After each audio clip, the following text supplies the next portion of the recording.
Assalamualaikum dan selamat sejahtera. Jadi dekat belakang saya ni ada skrin yang besar gedabak. Kalau korang perasan lah, mungkin kurang jelas sikit sebab saya tengah buka lampu sekarang. So biar saya tutup lampu kejap. Okey, mungkin sekarang korang boleh nampak dengan lagi jelas lah yang saya ada pasang projektor dekat belakang ni.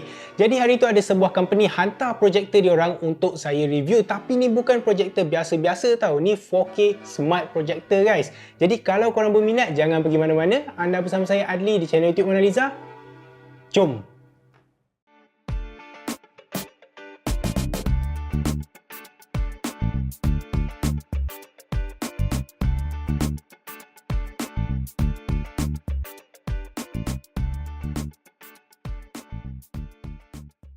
Jadi ni dia X30 Smart Mini 4K Projector. Sebuah projektor yang full pack dengan feature-feature menarik yang selalunya kita kena combine sendiri. Dan maksud saya combine sendiri tu, okey, contohlah kalau kita ada projektor dan kita nak tengok YouTube ataupun Netflix, kita kena connect dia dekat device lain, sama ada dekat laptop, dekat PC, dekat Android box semua tu kan. Tapi memandangkan dia ni smart projector, semua feature ni dah built in dekat dalam dia. First impression kita tengok dia pun memang boleh tahulah yang ni valid punya produk, bukan low quality punya barang. Dekat bahagian depan ni of course lah dia ada lens dan IR sensor untuk dia punya remote. Lepas tu dekat bahagian atas pula ada satu power button dan dua button untuk nak fokus dia punya lens tu. Next dekat bahagian kiri dan kanan dia ada speaker 5W dan saya tak pasti sama ada dia ada 2 biji speaker dekat kiri dan kanan ataupun just 1 biji speaker 5W sahaja. Tapi apa yang saya perasan memang volume yang dihasilkan oleh projektor ni sangat-sangat kuat dan clear. And then dekat belakang ni ada beberapa input macam DC in, USB 3.0, HDMI in, USB 2.0 dan juga audio out untuk kita nak connect dekat speaker lain. Dan last sekali dia ada power button dan juga ventilation. So first sekali, apa yang menarik sangat tentang projektor ni? Well, macam saya cakap tadi, dia ni smart projector yang menggunakan Android 9 dengan 2GB RAM dan 32GB internal storage. Basically dia ada operating system sendiri dan yelah, a stand-alone punya projector. Dekat dalam dia ni dah pre-install apps macam YouTube, Netflix, Hulu, Disney Hotstar dan macam-macam lagi. Even channel IPTV pun ada juga. Dan dari segi interface pun memang diorang dah customkan khas untuk layout projektor ni. So senanglah bila kita nak navigate dia menggunakan remote yang dia bagi. Selain apps yang dia dah install, kita juga boleh install apps sendiri based on platform apa yang kita nak guna, yang kita nak tengok movie semua tu. Basically macam mana-mana device Android lain lah kan. Cuma dari segi interface tu diorang dah buat lagi simple untuk kita nak guna. Kalau korang nak connect dekat device lain contoh macam laptop, PC, Xbox, PS5 semua tu pun boleh juga sebab dia ada HDMI in. Cuma kalau untuk gaming korang kena ingat lah yang refresh rate dia cuma 60Hz je. So untuk casual gaming tu no problem lah. Selain tu, korang juga boleh connect mouse dengan keyboard dekat projektor ni untuk nak navigate dia punya menu ataupun nak guna dekat certain apps lah. Mungkin ada apps tertentu yang korang nak guna mouse dengan keyboard untuk lagi senang. Korang boleh buat lah dengan pasang mouse dengan keyboard tu dekat USB dekat bahagian belakang dia ni.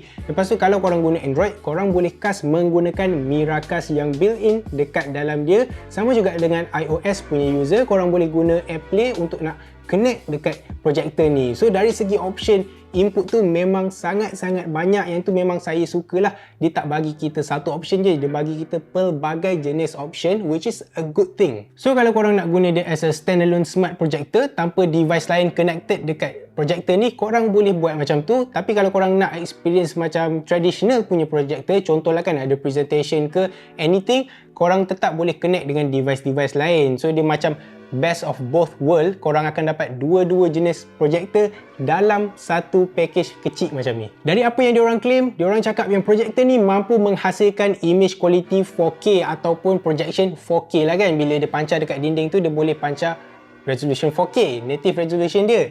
Tapi saya tak pastilah benda tu betul ke tak. Okey, mungkin diorang cakap je macam tu. Tapi apa yang saya perasan is that memang image quality dia tu terbaik. Dari segi clarity, sharpness, color, semua memang nice. Lagi-lagi saya guna home projector screen yang Abang Cerah review hari tu dari Vivid Storm. Dan projector ni juga kita orang guna masa dekat PC Fair hari tu. Sebab memang senang nak set up. Lepas tu dia enhancekan lagi quality mana-mana projector. So memang puas hatilah hasil dia. Tapi contohlah, korang tak ada projector screen yang proper macam ni, jangan jangan risau, even pancarkan dia dekat dinding pun still puas hati. Dan since dia mampu project resolution yang tinggi, kita boleh letak dia ke belakang sikit jauh dari dinding untuk dapatkan skrin yang lagi besar macam yang korang tengok sekarang. Satu lagi benda yang saya sangat suka dekat projector ni selain ialah dia guna Android operating system ialah dia ada feature auto keystone. So keystone ni basically cara kita nak bagi projection dekat dinding tu betul-betul flat. Selalunya kita kena buat secara manual yang personally agak annoying. Tapi dekat X30 Smart Mini projector ni dia buat secara auto. So contohlah, kalau korang letak dia dekat angle tepi, angle ke bawah, angle ke atas, tak kisahlah, dia akan calibrate dengan sendiri image dekat dinding ataupun dekat screen korang tu biar dia bagi betul-betul flat. So memang cool gila. Cuma dia still ada limit lah, but still memudahkan proses nak set up dia tu. Pendek kata, masa korang nak set up projector ni, korang tak perlu nak set up dia dengan angle yang betul-betul perfect untuk nak dapatkan image yang flat tu. Dia akan calibrate dan betulkan secara automatik.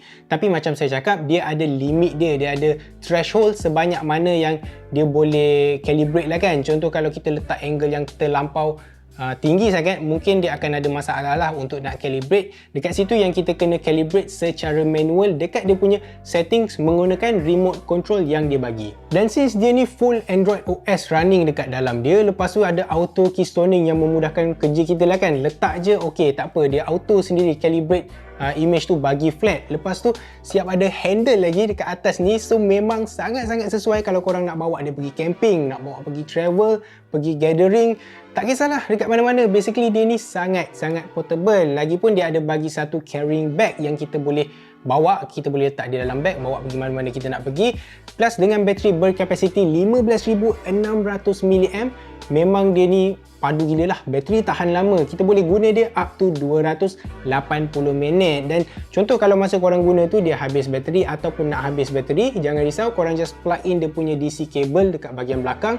Lepas tu korang boleh sambung guna dan masa korang guna tu pun dia akan charge sekali device ni. Jadi memang projector ni gila padu, walaupun kecil tapi padat dengan feature yang best. Support 4K, built-in Android, ada Wi-Fi, Bluetooth, auto keystoning, bateri pun besar, lepas tu speaker pun padu juga tau. Sebab since saya guna dia, memang saya tak ada sambung dia dekat mana-mana speaker. Memang saya guna X30 Smart Mini projector ni secara standalone. Saya rasa korang pun dah tahulah conclusion saya tentang projector ni. Dan yes, memang saya recommend untuk korang check out X30 Smart Mini projector ni. Link saya akan sediakan dekat bawah. Dan walaupun harga dia ni boleh kata sedikit mahal, sekitar RM1,700, korang kena ingat yang ni literally full package. Okay, semua benda dah lengkap dekat dalam satu projector ni. Dia ada Android, dia ada apps yang korang boleh install, Netflix, YouTube, Hulu, Disney Hotstar, semua tu. Dia juga ada Miracast, AirPlay, apa lagi, auto keystoning, bateri besar, semua dah ada dekat dalam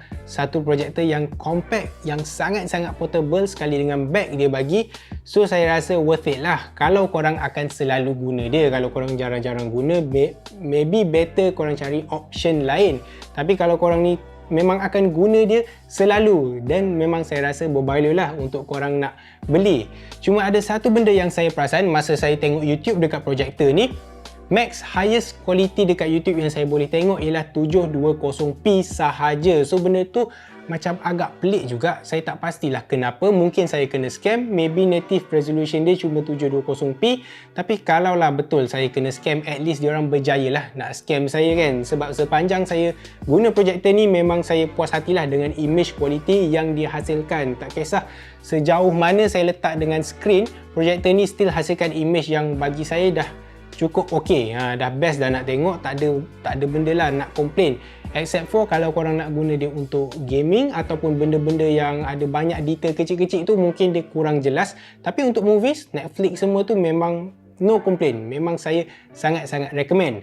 Jadi itu saja untuk video kali ni. Kalau korang suka video ni ataupun korang rasa video ni membantu korang buat keputusan nak beli projector ni ataupun tak, dan apa kata korang tinggalkan like dan subscribe kepada channel YouTube Mona Lisa kalau korang belum subscribe lagi. Dan terima kasih sebab tengok video ni sampai habis. Jadi itu saja dari saya, Adli, di channel YouTube Mona Lisa. Beres boh. Jumpa lagi.